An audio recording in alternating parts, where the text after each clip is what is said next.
Akkam jirtu daawwattoota keenya burqaa oduurraa oduun yeroo kanaaf qindeessan isinitti himaa. Oduu keenyaan pirezidaantii bulchiinsa yeroo Tigraay haaraa muuduuf uummanni karaa iimeeliidhaan eeruu akka laatu ministeerri muummee Abiyyi Ahmad ergaa afaan Tigirinyaan dabarsanii waamicha dhiyeessanii addii bilisa baasaa uummata Tigraay yookiin TPLF kan Dabratsiyoon Gabra Mikaa'eliin durfamu ammoo mootummaa federaalaa dhimma bulchiinsa yeroo irratti kophaa murtee dabarsuun waliigaltee Piriitooriyaa faallessaa jira jechuun komii dhiyeesse. Egaa daawwattoota keenya oduu keenya yeroo kanaatiin muddamni TPLF fi mootummaa federaalaa gidduutti uumame kun gara kamitti deema kan jedhu kan dhageessan ta'a. Warri chaanaalii keenyaaf haaraa taatan sabiskiraayib gochuu hin dagatina. Chaanaalii kana chaanaalii burqaa oduu irratti oduu dhugaa ta'e kan biyya keessaa fi alaa guyyaa guyyaadhaan argattu. Chaanaalii kana sabiskiraayib akka gootan viidiyoo kana moollaa'ee akka gootan kabajaan isin gaafachaarra gara bal'ina oduuttan darba.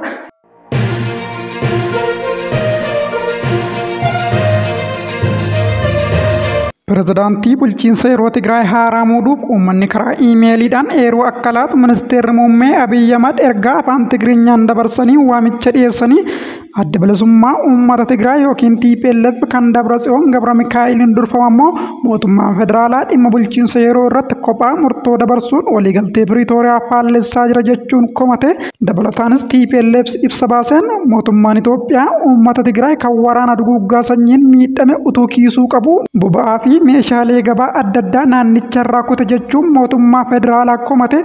Muummeen ministeera Abiyyi Ahmad ergaa miidiyaa hawaasaa irratti dabarsaniin aangoo pirezidaantii bulchiinsa yeroo Tigraay muuduu seeraan muummicha ministeeraatiif kan kenname ta'us uummata Tigraay hirmaachisuun barbaachisaa ta'uu ibsuudhaan uummanni eeruu isaanii karaa iimeeliitiin akka eeran gaafatanii muummeen ministeeraas ibsa isaaniitiin hanga uummanni Tigraay karaa guutuu ta'een hooggantoota isaa filatutti kaadhimamtoota kaayyoo bulchiinsa yeroo haala bu'aa qabeessa ta'een hojiirra oolchu jettanii amantanii fi nageenya naannichaa mirkaneessuu danda'an karaa iimeelii waajjira muummicha ministeeraa nuuf ergaa jedhanii bulchiinsi yeroo naannichaa bu'uura heera mootummaa waliigaltee Piriitooriyaa fi dambii ministeerotaatiin waggoota lamaaf aangoorra akka ture kan eeran muummeen ministeeraa Abiyyi Ahmad kaayyoo kennameef raawwatamuu dhabuu irraan kan ka'e waggaa biraaf dheeressuun barbaachisaa akka ta'e himanii bulchiinsa yeroo naannichaa yeroo murtaa'e keessatti kaayyoowwan ijoo itti kenname galmaan ga'uu akka hin dandeenye kan himan Abiyyi Ahmad kaayyoowwan ijoo bulchiinsa yeroof kenname kan hin guutamne keessaa tokko haala filannoof mijatu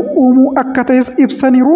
Sababa kanaan seera fooyyessuun bulchiinsa yeroo naannichaa waggaa tokkoof dheeressuun barbaachisaa akka ta'es himanii muummeen ministeeraa Abiyyi Ahmad walgahii mana maree bakka bu'oota uummataa torban darbe gaggeeffame irratti naannoo Tigraayitti bulchiinsa yeroo haaraan akka hundeeffamu akeekanii turanii.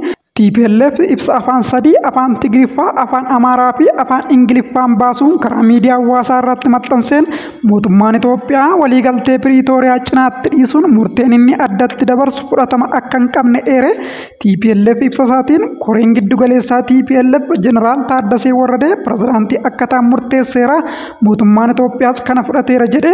Haa ta'u malee waliigaltee kana sarbuun uummanni hoogganaa akka eeru waamichi waajjirri ministeera muummee taasise. Pirezidaantii filuun aangoo addatti ministeera muummeef kenname kan fakkeessuu fi faallaa waliigaltee Piriitooriyaa waan ta'eef fudhatama hin qabu jedhe.